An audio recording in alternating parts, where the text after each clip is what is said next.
Bismillahirrahmanirrahim. Assalamualaikum warahmatullahi wabarakatuh. Bertemu lagi dalam materi kita, materi lanjutan dari mata kuliah materi penelitian administrasi. Materi kita hari ini adalah tema utamanya yaitu menyusun teori dalam penelitian sosial. Jadi teori merupakan salah satu fungsi penting dalam sebuah penelitian. Dalam penelitian ilmiah, posisi teori sangat strategis karena dia terkait dengan pola berpikir secara ilmiah yang mana harus berdasarkan pada aspek rasionalisme maupun empirisme manusia.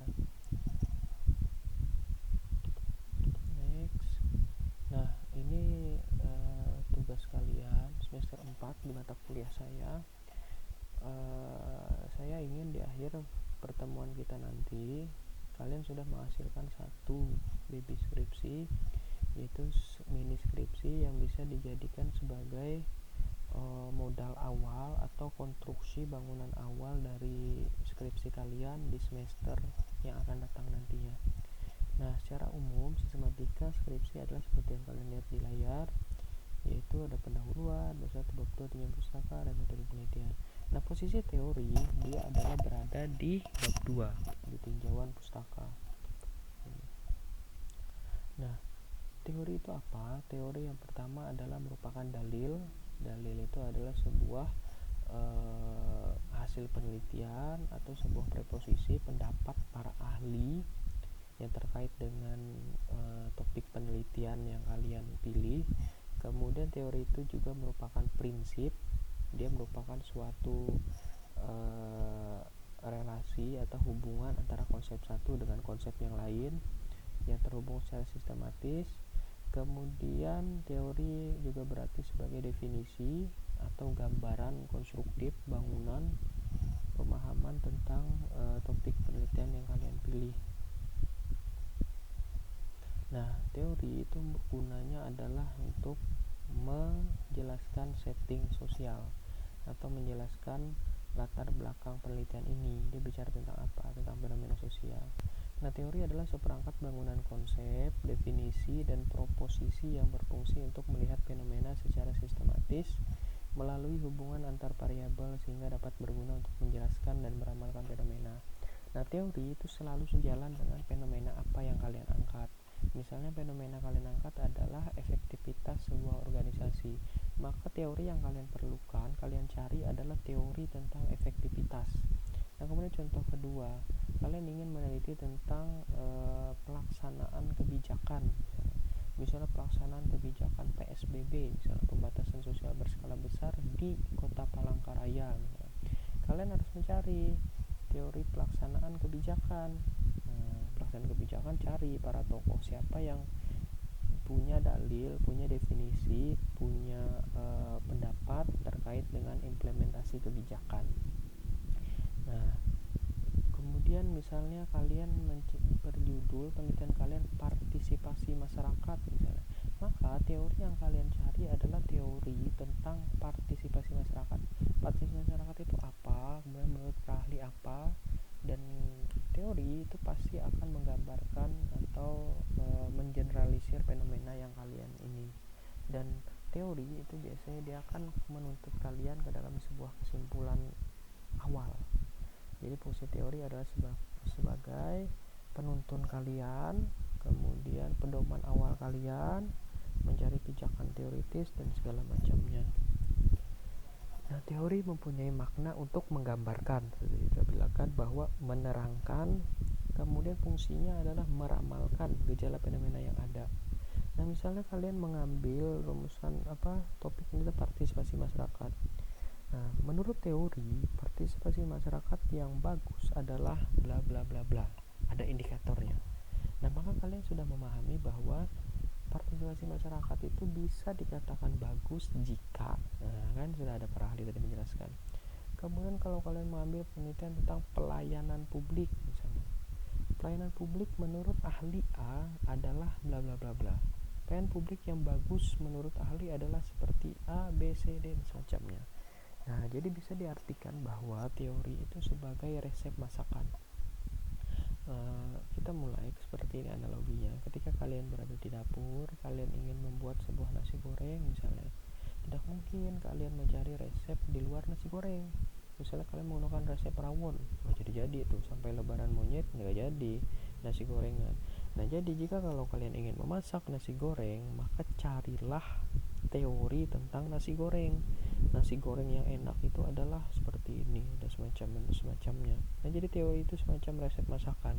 Dia harus sesuai dengan apa topik atau apa masakan yang kita inginkan. Nah, jadi itu paling mudah tuh menegolkan resep masakannya. Jadi teori selalu berawal dari minimal dari judul kalian. Judul kalian memilih untuk mencari apa, tentang penelitian tentang apa, maka teorinya harus sejalan dan relevan dengan topik penelitian kalian. Nah, kemudian fungsi teori itu apa, Pak? Fungsi teori yang pertama adalah dia menjelaskan hubungan antar konsep secara sistematis atau menjelaskan sebuah fenomena secara sistematis dan logis. Kemudian yang kedua, meramalkan fenomena sosial. Dan seperti kita kembali ke resep masakan tadi, bahwa dengan kita melihat resep masakan, kita sebenarnya bisa memprediksi, meramalkan lebih dulu sebelum nasi goreng itu kita buat. Misalnya kita melihat tutorial membuat nasi goreng, nah kita sudah meramalkan tuh bahwa kayaknya nasi goreng yang saya bikin nanti ini bisa enak, juga bisa juga tidak. Nah, tergantung dengan apa resepnya atau tergantung dengan cara saya memasaknya. Nah, jadi teori itu yang fungsi awalnya itu adalah dia mampu meramalkan. Nah, misalnya partisipasi masyarakat, kita kembali ke contoh saja ya. Partisipasi masyarakat yang bagus adalah seperti A, B, C, D. Misalnya sudah ada banyak indikator-indikator terkait dengan partisipasi masyarakat. Nah, kalian kan sudah bisa meramalkan tuh. Misalnya partisipasi masyarakat di desa A, di desa kalian ini yang kalian ambil sebagai lokus tempat penelitian. Ini kayaknya partisipasi masyarakatnya nih sangat rendah nih, karena tidak memenuhi indikator yang dikatakan oleh ahli A, ahli B, ahli C. Kemudian yang ketiga, fungsi teori adalah pengendalian supaya penelitian itu terfokus. Jadi teori itu adalah fungsinya untuk membatasi penelitian kalian. Namanya penelitian gak mungkin bisa semuanya kalian teliti. Jadi misalnya topik kalian adalah partisipasi masyarakat, maka dengan menggunakan teori partisipasi masyarakat, kalian hanya bicara partisipasi saja, tidak bicara yang lain. Fokus saja masalah partisipasi masyarakat. Nah, jadi fungsi teori itu adalah itu, untuk mengendalikan kita supaya tidak keluar jalur, untuk tetap di jalur rel terkait dengan partisipasi masyarakat. Nah, kerangka teori akan selalu relevan dengan ide atau topik penelitian. Seperti tadi saya bilang bahwa ketika kalian ingin memasak soto Banjar misalnya, kalian akan mencari teori tentang cara memasak soto Banjar. Jadi kerangka teori itu akan selalu berhubungan dengan ide atau topik penelitian yang kalian pilih. Kan kalian tertariknya tentang apa, masalah apa, dan semacamnya. Nah, kemudian operasionalitas teori dalam penelitian. Teori itu posisinya di mana dalam sebuah penelitian? Tadi secara penelitian teori itu ada di bab 2. Di tinjauan pustaka kalian tuliskan di situ semua pendapat-pendapat para ahli terkait dengan mengambil contoh lagi partisipasi masyarakat. Partisipasi masyarakat, konsep partisipasi masyarakat adalah menurut ahli A, ahli B, ahli C. Nah, teori itu dalam penelitian berguna sebagai pisau analisis. Jadi hubungan teori itu dia dituliskan di bab 2 dan dia akan dibahas lagi di bab 4, bab hasil penelitian dan pembahasan. Nah, hasil penelitian itu akan membahas fenomena yang kalian angkat dengan pisau analisis. Pisau analisisnya gunanya untuk membedah, membongkar, memahami realitas sosial yang teliti. Nah, karena penelitian kalian contoh lagi misalnya tentang pelayanan publik misalnya, maka teori tentang pelayanan publik ditulis di bab 2. Kemudian hasil penelitiannya di bab 4 adalah bicara tentang teori tadi kalian bahas. Jadi pelayanan publik itu akan bagus jika bla bla bla bla dan semacamnya. Nah, di situ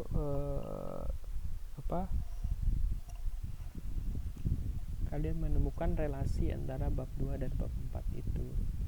Nah, yang dibahas di bab 4 adalah ya satu, teori kalian, indikatornya apa dan segala macamnya. Kemudian apa hubungan atau relevansi antara teori itu dengan penelitian kalian. Nah, barangkali itu materi kita hari ini. Tugas kalian selanjutnya adalah melanjutkan pembuatan baby skripsi itu. Kalian coba cari-cari teori, bisa di jurnal, jangan di blog ya, jangan di blogspot, WordPress dan segala macamnya, tapi cari teori itu di jurnal penelitian. Jurnal penelitian itu dia sudah lulus uji klinis, kemudian memudahkan kalian ya, cari judul yang sesuai dengan apa yang kalian cari, kan, masalah apa yang kalian cari, teori apa yang kalian cari. Nah, sekian materi kita hari ini. Jikalau ada pertanyaan segala macamnya, bisa dikomentar di Google Classroom sebagai wadah interaksi kita. Saya harap kalian bisa melanjutkan baby skripsi kalian. Wassalamualaikum warahmatullahi wabarakatuh.